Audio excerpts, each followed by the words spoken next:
Warprat didn't get himself at. You got something for me and my crew? Or are you just looking to get criticized? You set a spell. I need some coffee.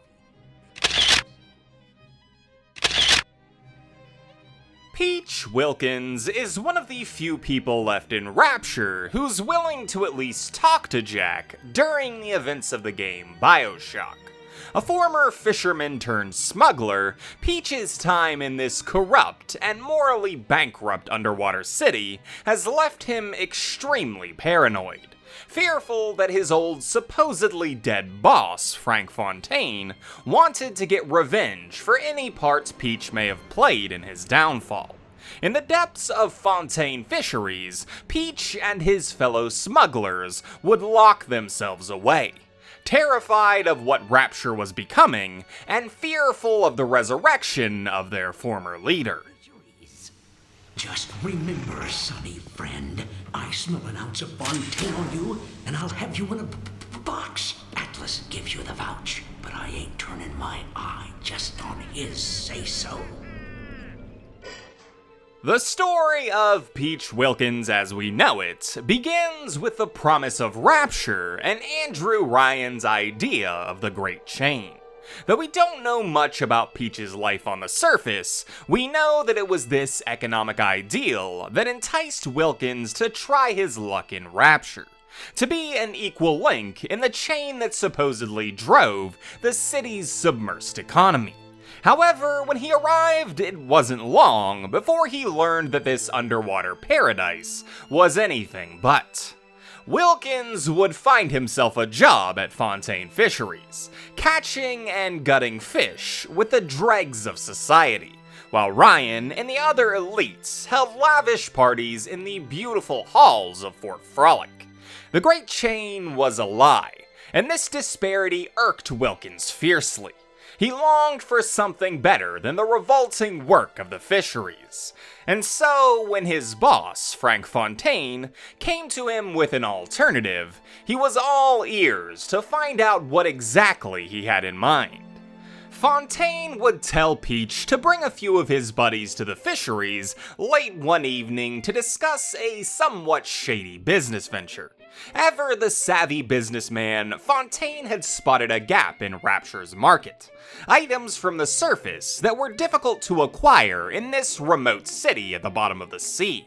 He would suggest to Peach and his buddies that they begin smuggling these items into Rapture, and together they would all bask in the profits. A proposition that Peach would jump on almost immediately, much to the chagrin of a certain famed city founder. It's simple. Take Fontaine's mini sub back topside twice a week. Pick up some choice goods not available in a remote place like Rapture, you know. Beef, real tobacco, just a little extras. But now, Ryan and his type have up and called smuggling a hanging crime. Hanging? It wouldn't take long for Ryan to learn of this smuggling ring that was running contraband into his beloved city, and in an attempt to kill it in its tracks, he would announce that anyone who was found guilty of the crime would be hanged on the spot. Of course, this announcement put Peach and his buddies in a very precarious position. And when they came to Fontaine with their concerns, instead of the understanding working man they thought they'd gone into business with, they were met with a cutthroat profiteer, who leveraged their position to his own benefit.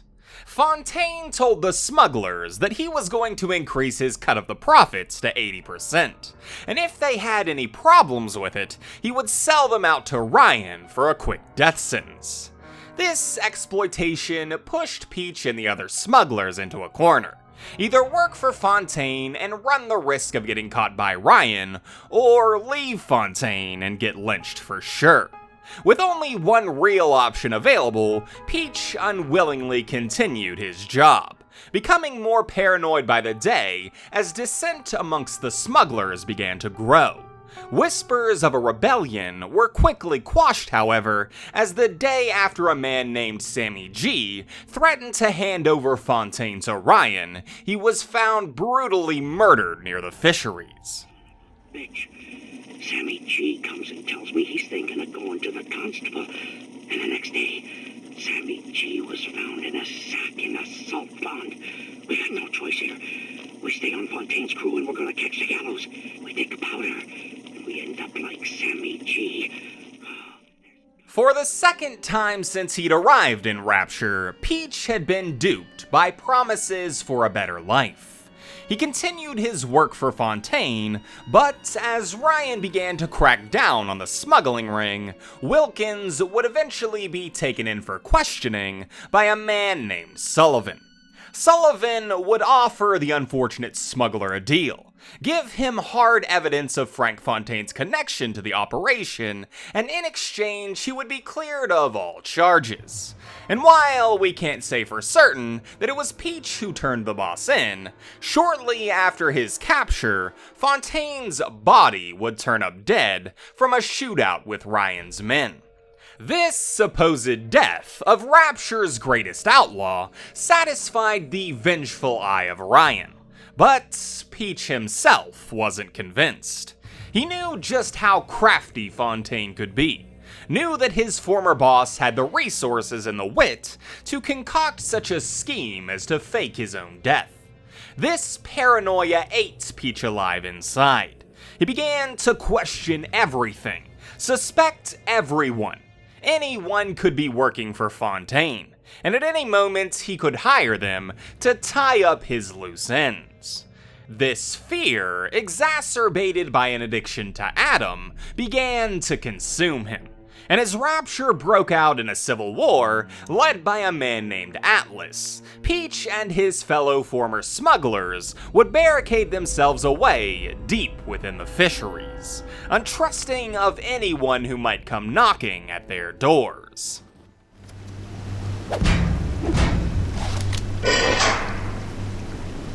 Atlas radioed on ahead. Says you were looking for an invite to the fisheries. Nuts, I say. But if in your head's up. Peach Wilkins is a story of a man who was chewed up and spit out by the promises of Rapture. A typical worker who came to the city in hopes of finding a grander purpose, only to find deception and betrayal at every turn. The powerful men of this submerged so-called paradise had treated him as if he were a mere tool, used him for whatever needs they had, and then discarded him once he was broken, leaving him to his paranoia in the depths of the fisheries, a dangerous problem for someone else to deal with, a jagged and broken tool for someone else to dispose of.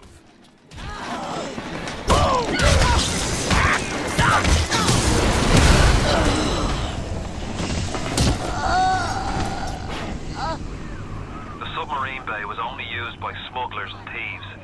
More than likely, the entrance will be hidden.